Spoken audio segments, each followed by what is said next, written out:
തൃശൂർ മണ്ണുത്തി ഇടപ്പള്ളി ദേശീയപാതയിൽ അറ്റകുറ്റപ്പണി ആരംഭിച്ചു.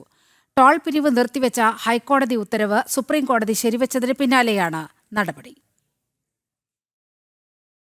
ഇന്ന് രാവിലെ മുതലാണ് ചാലക്കുടി പേരാമ്പ്രയിൽ സർവീസ് റോഡിന്റെ അറ്റകുറ്റപ്പണി ആരംഭിച്ചത്.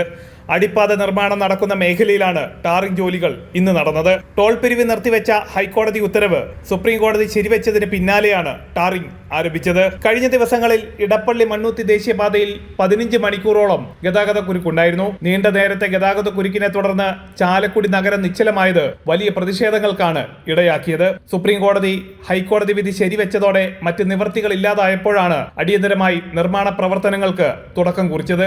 രാവിലെ ദേശീയപാതയിലെ കുഴികൾക്ക് സമീപം മണ്ണ് നിരത്തുകയും തുടർന്ന് ഉച്ചയ്ക്ക് ശേഷം ടാറിംഗ് പ്രവർത്തനങ്ങളുമാണ് നടന്നത്. പാലിയേക്കര ടോൾ നിരോധനം 4 ആഴ്ചത്തേക്കാണുള്ളത്. അത് 2 ആഴ്ച പിന്നിട്ടപ്പോഴാണ് കേസ് സുപ്രീം കോടതിയുടെ പരിഗണനയിലെത്തിയത്. 4 ആഴ്ച പൂർത്തിയാക്കുന്ന വേളയിൽ റോഡിലെ കുഴികളെല്ലാം മൂടുക എന്നതാണ് കരാർ കമ്പനിയുടെ ലക്ഷ്യം.